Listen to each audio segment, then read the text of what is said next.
আসুন এবার শবে বরাতের দলিল আমরা নিব। এক, শবে বরাত এটা প্রমাণিত। ওরা বলে যদি শবে বরাত প্রমাণিত হয় তো সাহাবীরা কই করলো? তা সাহাবীরা করে নাই। 15 জন সাহাবী শবে বরাতের হাদিস বর্ণনা করেছেন। জোরে বলতে হবে আল্লাহু আকবার। 15 জন সাহাবী হাদিস বর্ণনা করেছেন। কতজন? 15 জন। বলেন না কতজন? 15 জন সাহাবী হাদিস বর্ণনা করেছেন। আপনারা বলেন সাহাবীরা কি হাদিস বর্ণনা করে খান? তো ওরা আমল করে নাই? ওরা কি করে নাই? আয়াত জানো না যে তাকুলুনা মা লা তাফালুন? ওই কথা তোমরা কেন বলো? লেমা তাকুলুনা মা লা তাফালুন, যা তোমরা বলো সেটা আমল করো না। এটা সাহাবীরা কি খালি ওয়াজ করতো? সাহাবীরা হাদিস বর্ণনা করছে, নিজেরা আমল করেন নাই? কি বলেন করেন নাই? 15 জন সাহাবী হাদিস বর্ণনা করেছেন। শবে বরাতের হাদিস বর্ণনা করেছেন সাইয়্যিদুনা খলিফাতুর রাসূলুল্লাহ সাল্লাল্লাহু আলাইহি ওয়াসাল্লাম হযরত আবু বকর সিদ্দিক রাদিয়াল্লাহু তাআলা তিনি হাদিস বর্ণনা করেছেন। আল্লাহু আকবার। জামে তিরমিজিতে তার ব্যাপারে রওয়ায়াত আছে। আল্লাহু আকবার। 2, হযরত ওমর ইবনুল খাত্তাব রাদিয়াল্লাহু তাআলা হাদিস বর্ণনা করেছেন শবে বরাতের উপরে। সুবহানাল্লাহ। 3, সাইয়্যিদুনা আলীউল মুরতাদা রাদিয়াল্লাহু তাআলা হাদিস বর্ণনা করেছেন। 3 খলিফা, সেনাতন ব্যক্তি নয়। আলী রাদিয়াল্লাহু তাআলার ব্যাপারে বলা হয় আনা মাদিনাতুল ইলমি ওয়া আলীউন বাবুহা, আমি হচ্ছে ইলমের শহর, ওই শহরের দরজা হচ্ছেন হযরত আলী রাদিয়াল্লাহু তাআলা।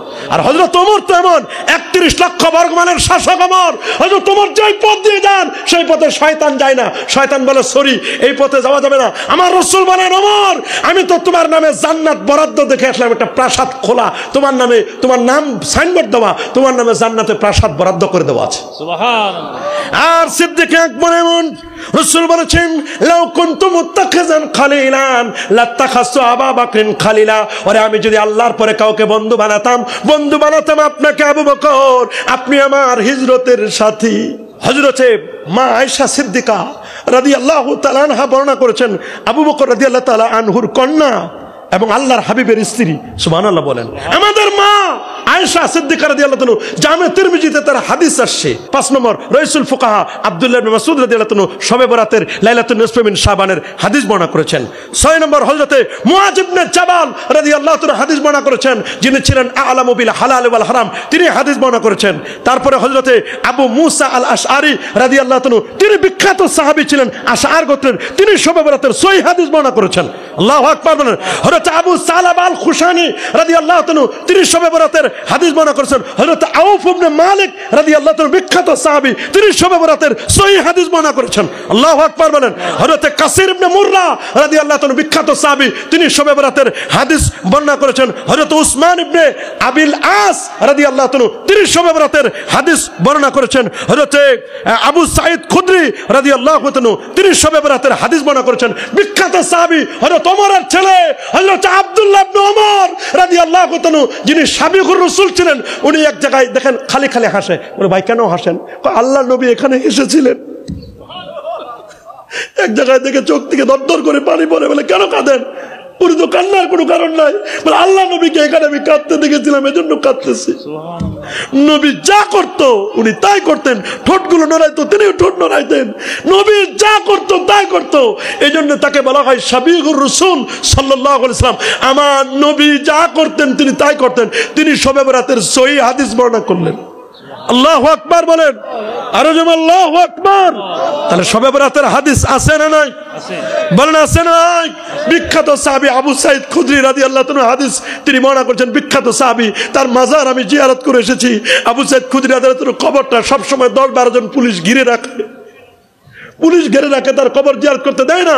আমরা বহু কষ্ট করে কবর জিয়ারত করেছি আবু সাঈদ খুদরি রাদিয়াল্লাহু তাআলার মাজার। এখন তো মাজারের কথা শুনলে ওদের চোখ উল্টে যায়। বেয়াদবগুলো আমাদেরকে মাজার পূজারি বলে। আপনারা সারসিনা যান, ফুরফুরা যান, আপনারা আল্লামা সাহেব কানা ফুলতুল রহমাতুল্লাহ আলাইহির মাজারে যান, কোনো বেদাতি ভণ্ডামি নাই। কথা বলেন। আমরা কি মাজার পূজা করি? মাজার হবে জিয়ারত। বলেন মাজার হবে। আমার রাসূল শবে বরাতের রাতে মাজার গিয়েছিলেন। জান্নাতুল বাকি আল গারকাত 10,500 সাহাবীর মাজার, যেখানে জান্নাতুল বাকিতে নবী শবে বরাতের রাতে গিয়েছিলেন। দলিল আসতেছে সামনে, জামে তিরমিজি প্রথম খণ্ড 156 পৃষ্ঠা। মা আয়েশা বলেন ফাকাতু রাসূলুল্লাহ সাল্লাল্লাহু আলাইহি ওয়াসাল্লাম লাইলাতান, আমি এক রাতে আমার প্রাণের স্বামীকে হারিয়ে ফেললাম। আমি বেকার, খুঁজতে খুঁজতে খুঁজতে খুঁজতে কোথায় যাব? স্ত্রীদের ঘরে গেলাম, নাই। আমি চিন্তা করছি রাসূলুল্লাহ লাস্ট একটা ঠিকানা আছে, সেটা হলো জান্নাতুল বাকি আল গারকাত। নবী কি কোথাও পাওয়া না গেলে জান্নাতুল বাকিতে নবীকে পাওয়া যাবে। মা আয়েশা বলেন আমি মেয়ে মানুষ, একাই কেমনে যাব, রাতের বেলায় ভয় লাগতেছে আমাকে। শেষ পর্যন্ত যেতে যেতে যেতে যেতে যেতে যেতে দেখলাম জান্নাতুল বাকিতে নবীজি অঝর নয়নে তার চাচি আম্মার কবরের পাশে দাঁড়াইয়া দাঁড়াইয়া কান্দে, বুক ভিজিয়ে ফেলতেছেন। আমি রাসূলুল্লাহকে দেখে দৌড়ে চলে আসলাম, এসে কম্বলের ভিতরে ঢুকলাম। কম্বলের ভিতরে আমি ঢুকছি। কম্বলের ভিতরে ঢুকে আমি হাঁপাচ্ছি যে দৌড়ে আসি। কিছুক্ষণ পরে নবীজি আসলেন, এসে বলেন আয়েশা কেন হাঁপাচ্ছ, আতাখাফিনা, তুমি কি আশঙ্কা করেছিলে যে আইয়াহিফাল্লাহু আলাইকা ওয়া রাসূলু, আল্লাহ এবং আল্লাহর রাসূল তোমার প্রতি জুলুম করবে? কয় না হুজুর, আমি এটা মনে করি নাই। আমি মনে করছি ইন্নাকা আতাইতা বাজা নিসাইক, আপনি মনে হয় অন্য কোনো স্ত্রীর ঘরে গেছেন, আমার কোনো কষ্টে পাইলেন কিনা, আমার কোনো কথায় আপনি মনে অন্য কোনো স্ত্রীর ঘরে গিয়েছেন। রাসূল বলেন আয়েশা তোমাকে আমি ভুলতে পারি না, আমি খাদিজাকে যেমন ভুলতে পারি না, আয়েশা রে তোমাকে আমি কখনো ভুলতে পারি না, আয়েশা কখনো ভুলতে পারি না। আল্লাহু আকবার। আয়েশা জানো আজকে কেন কাঁদতেছি বলে না, আজকের রাতটা শবে বরাত, লাইলাতুন নিসফে মিন শাবান, এটা মধ্য শাবানের রাত। বলে কি হুজুর আমি তো জানি না। এই রাতে আল্লাহ তাআলা রহমত বরকতের খাজিনা নিয়ে হাজির হন। আল্লাহ তাআলা ডাকতে থাকেন তার গুনাহগার বান্দাদেরকে, আলা মিন মুস্তাগফিরিন, কে আছো ক্ষমা প্রার্থনাকারী, আমার কাছে বলো আমি তোমার জীবনের গুনাহ মাফ করে দিব। সুবহানাল্লাহ। আলা মিন মুস্তারজিকিন, কে আছো রিজিক তালাশকারী, বলো ফারজুকাহু, আমি তোমার রিজিক দিব, আমি তার রিজিক দেব। আলা মিন মুবতালা, কে আছো বিপদগ্রস্ত, আমার কাছে বলো আমি তোমাকে বিপদ থেকে উদ্ধার করে দিব, যেটা কেউ পারে না আমি আল্লাহ পারবো। আমার দারুশ শিফা থেকে তোমাকে শেফা দেব। তোমার ক্যান্সার হয়েছে, তোমার দুরারোগ্য ক্লান্ত হয়েছে, রোগ হয়েছে, তুমি টেনশন করো না, আমি তোমাকে আমার কাছে চাও। দুনিয়ার মানুষ চাইলে রাগ করে, আমি আল্লাহ না চাইলে রাগ করি। সাল্লাল্লাহ কুল্লা শাই হাত্তা শানা আলাইহি, চক্ষু দুটো বন্ধ করো। কোন দাড়িওয়ালা, সাদা দাড়িওয়ালা ছেলে দেখে না, মেয়ে দেখে না, কেউ তারা গুরুত্ব দেয় না। এই সাদা দাড়িওয়ালা মানুষটা যখন দুটো হাত তুলে চোখের পানি ছেড়ে কাঁদে, আমার আল্লাহ বলে দেখো তার জীবনের শেষ বেলায় আমার দিকে কিভাবে চেয়ে চেয়ে কাঁদে। কেউ যখন তারা আশ্রয় দেয় না, আমি আল্লাহর কাছে সে চায়, আমি আল্লাহকে সে বলে, আমি আল্লাহ যদি তারে ফেরত দিই সে যাবে কোথায়? আমার আল্লাহ বলে আমি তার জীবনের গুনাহ মাফ করে দিলাম। সুবহানাল্লাহ। আল্লাহু আকবার বলেন, আর জোরে আল্লাহু আকবার। কেমন দয়ার আমার আল্লাহ, কেমন মায়ার আল্লাহ। 100 ভাগ দয়া, 100 ভাগ মায়া, 1 ভাগ গোটা পৃথিবীর মানুষদেরকে দিয়েছে, 99 ভাগ মায়া আল্লাহ তার নিজের কাছে রেখে দিয়েছে। আল্লাহু আকবার বলেন। 99 ভাগ মায়া আল্লাহ তার নিজের কাছে রেখে দিয়েছেন। সেই মায়া রেখে দিয়েছেন, সেই মায়ার নজরে আল্লাহ তাআলা বলবেন ডাকতে থাকবেন। আমার রাসূল বলেন আয়েশা জানো আজকের রাতে আল্লাহ তাআলা তার রহমত বরকত নিয়ে হাজির হবেন। সবাইকে আল্লাহ তাআলা ইয়াগফিরু, আল্লাহ সবাইকে মাফ করে দিবেন। কত পরিমাণ মাফ করে দিবেন? বলছে বে আদাদে গানামে সারে কালবিন, বনু কালব গোত্রের যতগুলো ভেড়া বকরি আছে ওদের গায়ে যতগুলো পশম, ওই পরিমাণ গুনাহগার উম্মত আজকে আমার আল্লাহ মাফ করে দিবেন। আমি কি এমনি কাঁদি? আমার এত উম্মত, 120টা কাতারের 80 কাতার তো আমার উম্মত। আমার উম্মতকে যখন জাহান্নামে নিয়ে যাবে আমি নবী তখন লজ্জা পাবো। আমার উম্মতের জন্য আমি কাঁদি। আমার উম্মত গুনাহ করলে আল্লাহর কাছে মাপ চায়, উম্মত কিছু ভালো কিছু করলে আমি আল্লাহ খুশি, আমি রাসূল খুশি হয়ে আল্লাহর কাছে বলি আল্লাহ আমার অমুক উম্মতকে মাফ করে দাও। কেমন দয়ার নবী, কেমন মায়ার নবী। আহা, এই মায়ার নবীরে চিনলা না, এই মায়ার নবীরে বুঝলা না, সেই নবীরে বলো নবী মরে পচে গলে শেষ। এ বন্ধু, নবী মরে পচে গলে শেষ হয় নাই। আমার নবী রোজা মোবারকায় জিন্দা নবী। সুবহানাল্লাহ। আমার নবী কি নবী? রাসূল বলেন মা মিন আবদিন ইসাল্লিমু আলাইয়া ইল্লা রাদ্দাল্লাহু আলাইয়া রূহি হাত্তা রুদ্দা আলাইহিস সালাম। আমার কোন উম্মত যদি আমাকে সালাম জানায়, আমাকে এসে বলে আসসালাতু আসসালামু আলাইকা ইয়া রাসূলুল্লাহ, আসসালাতু আসসালামু আলাইকা ইয়া হাবিবাল্লাহ, এটা যদি কেউ বলতে পারে রে আমি নবী নিজ কানে শুনি না রে, আমি তার জবাবও দিয়ে থাকি। সুবহানাল্লাহ। কেমন মায়ার নবী জবাব দিয়ে থাকেন। তোরা বলো শবে বরাতের হাদিস নাই? নবী উম্মতের মায়ায় শবে বরাতের রাতে নবী চলে গেলেন জান্নাতুল বাকিতে। উম্মতের জন্য কত মায়া। বনু কালবতে 40,000 ভেড়া বকরি ছিল, ওদের গায়ে যে পরিমাণ পশম, ওই পরিমাণ গুনাহগার উম্মতকে আজকের রাতে আল্লাহ ক্ষমা করে দিবেন। শবে বরাতের হাদিস বর্ণনা করেছেন আবু হুরায়রা রাদিয়াল্লাহু তাআলা আনহু। সুবহানাল্লাহ বলেন। এটা শেখ নাসিরউদ্দিন আলবানী মরহুম তিনি সিলসিলাতুল আহাদিসিস সহিহা এর প্রথম খণ্ড, সিলসিলাতুল আহাদিসিস সহিহা প্রথম তৃতীয় খণ্ড 135 পৃষ্ঠার মধ্যে 1144, 1145, 1146, 1147, 1148 পাঁচটা হাদিস সাহাবীদের থেকে বর্ণনা করে তিনি বলছেন হাদিসগুলো সহিহুন বেলা রাইবিন, নিঃসন্দেহে হাদিসগুলো সহিহ। আল্লাহু আকবার বলেন। গেল প্রথম শতাব্দী, দ্বিতীয় শতাব্দী নিয়ে আসেন। 100 বছরে একটা শতাব্দী হয় না?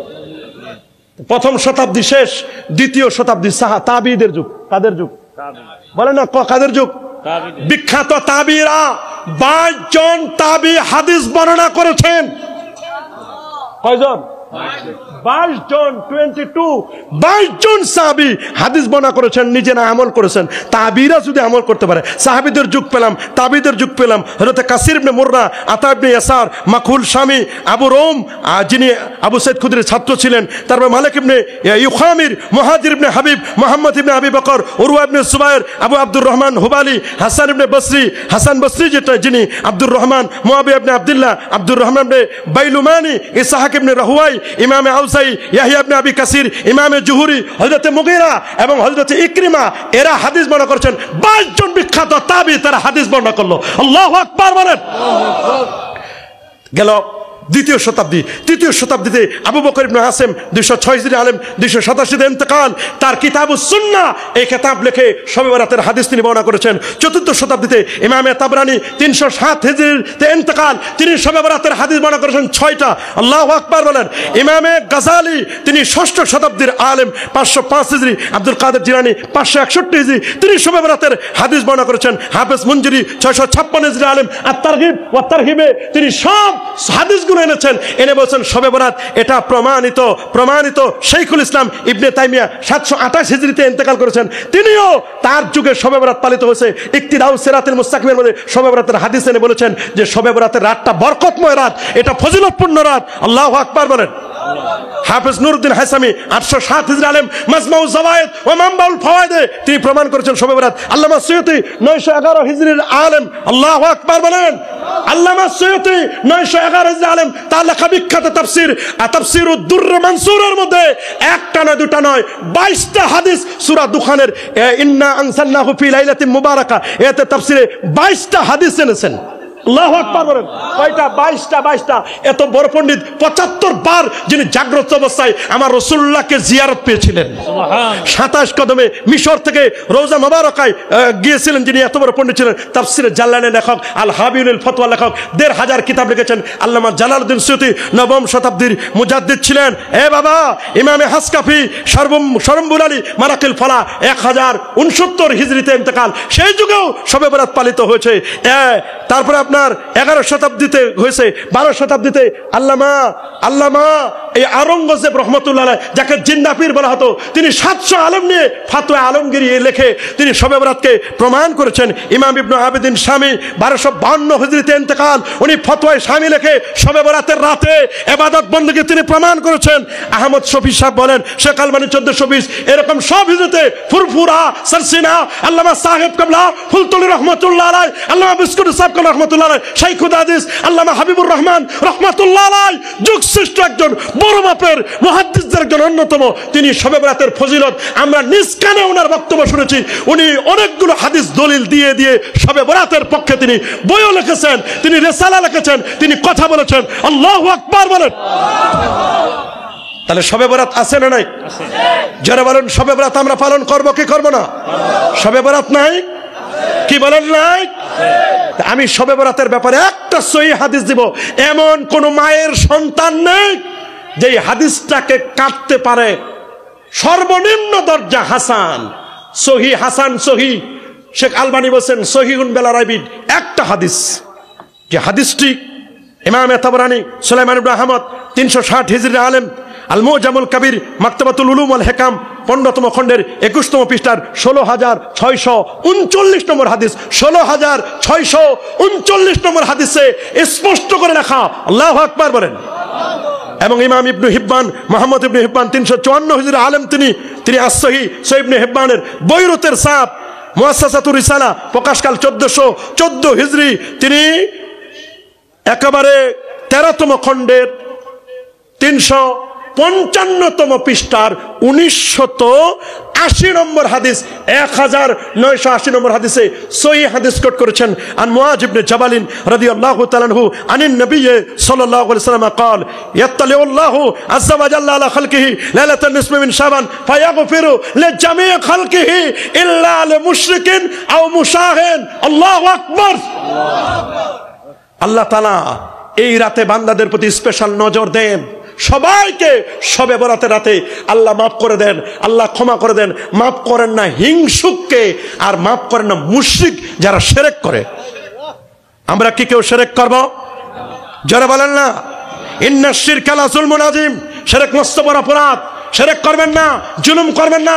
আকুল ওয়ালিদাইন, মা বাবাকে যারা কষ্ট দেয় আল্লাহ শবে বরাতের রাতে তাদেরকে মাফ করেন না। আমরা মা বাবার কষ্ট দিব? মুদমিনুল খামরে, যারা মদ্যপায়ী তাদেরকেও কিন্তু আল্লাহ তাআলা ক্ষমা করবেন না। সুদখোরকে আল্লাহ ক্ষমা করবেন না। ঘুষখোরকে আল্লাহ তাআলা ক্ষমা করবেন না। অবৈধ জালেমদেরকে আল্লাহ তাআলা ক্ষমা করবেন না। এদেরকে কিন্তু আল্লাহ তাআলা ক্ষমা করবেন না। মদখোরকে ক্ষমা করবেন না। এগুলো আমাদেরকে বাদ দিতে হবে। রাজি আমরা? কি সবাই রাজি? এই হাদিসটি সহিহ হাদিস। আল্লাহু আকবার বলেন। একটা আমলের জন্য সহিহ হাদিস একটার বেশি নয়, তবে আমাদের কাছে 23টা হাদিস আছে দলিল। কয়টা? সবাই বলেন কয়টা? 23টি হাদিস দলিল আছে শবে বরাতের ব্যাপারে। কেউ যদি ভেজাল করে আপনাদের সমাজে, আমাদের সাথে যোগাযোগ করে ধরাই দিবেন। এই নাও দলিল, যদি লাগে তুমি নাও।